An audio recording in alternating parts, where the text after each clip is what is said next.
Biografi dan perjuangan Pangeran Antasari. Inilah anggota kelompok 5. Masuklah pada biografi Pangeran Antasari.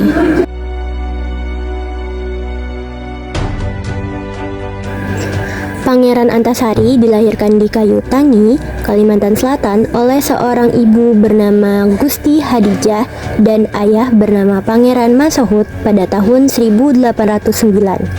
Pangeran Antasari mempunyai nama di masa kecil yaitu Gusti Inu Kartapati. Namun, tak seperti anak bangsawan pada umumnya, Pangeran Antasari sejak kecil telah dirundung kemalangan akibat pertikaian keluarga besarnya. Antara keluarga besar dari pihak ayah dan ibunya sebenarnya saling merebutkan kekuasaan di Banjar yang berakhir dengan perang saudara di antara keduanya. Keluarga ayahnya, Pangeran Masahut, berada di kelompok yang kalah. Dengan itu, saudaranya hingga orang tuanya telah dibunuh oleh pihak yang berkuasa. Karena hal tersebut, Pangeran Antasari terbuang dari istana dan tumbuh di tengah masyarakat biasa. Sebagai rakyat jelata, ia membanting tulang untuk memenuhi kehidupan keluarganya. Pangeran Antasari hidup sebagai rakyat jelata dengan aktivitasnya bertani serta memburu. Namun di sisi lain ia dapat belajar menggunakan senjata tajam dan pencak silat. Walaupun ia adalah keturunan bangsawan, ia memiliki sifat sopan, santun, dan rendah. Kondisi hidup seperti itu justru membentuk pribadi Pangeran Antasari sebagai orang berwatak keras dan tak kenal menyerah yang tercermin dalam riwayat perlawanannya.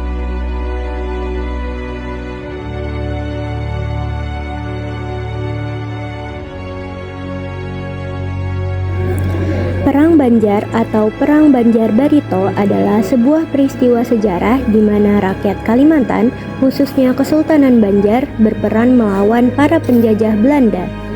Perang ini terjadi di wilayah Kesultanan Banjar, Kalimantan Selatan pada tahun 1859 sampai 1905.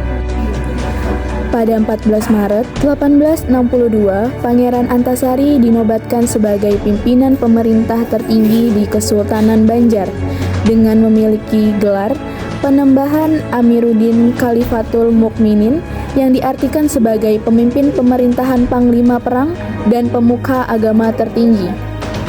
Pada tanggal 28 April 1859, Perang Banjar terjadi pada saat Pangeran Antasari bersama para prajuritnya menyerang tambang batu bara milik Belanda di daerah Pengaron dan berhasil merebut kekuasaan Benteng Pengaron serta turut mengambil alih tambang Nassau Orange milik Belanda. Di bawah kekuasaan Pangeran Antasari, ia pun juga melakukan penyerangan ke beberapa perkebunan milik gubernemen di Gunung Jabok, Kalangan, dan Bangkal. Hanya itu, Pangeran Antasari juga melaksanakan penyerangan pada pos-pos Belanda yang terdapat di wilayah Martapura, Hulu Sungai, Riam Kanan, Tanah Laut, Tabalong, sampai sepanjang Sungai Barito. Pangeran Antasari pun melakukan perang gerilya dan membuat sebuah kerajaan baru yang terletak di pedalaman serta membangun benteng-benteng pertahanan di Muara Teweh. Dibantu oleh para pangeran di Banjar bersama para panglima dan rakyat Banjar melakukan penyelundupan senjata untuk mensenjatai peperangan. Setelah berjuang di tengah-tengah pasukan tanpa pernah menyerah, tertangkap, apalagi tertipu oleh bujuk rayu orang-orang Belanda, adapun hasil perlawanan yang dilakukan oleh Pangeran Antasari bersama dengan para panglima serta rakyat Banjar dalam menghadapi Belanda mengalami kekalahan.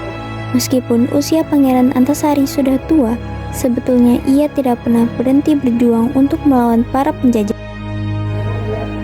Namun, di tengah perlawanannya, pada saat itu di seluruh wilayah Banjar terserang wabah cacar yang menyebar, termasuk Pangeran Antasari dan pasukannya pun juga terjangkit penyakit tersebut.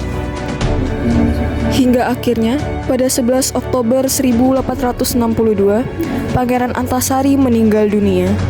di usia kurang lebih 53 tahun karena terkena sakit paru-paru dan cacar yang dideritanya di pedalaman Sungai Barito, Kalimantan Tengah, sehingga perjuangan terpaksa berhenti.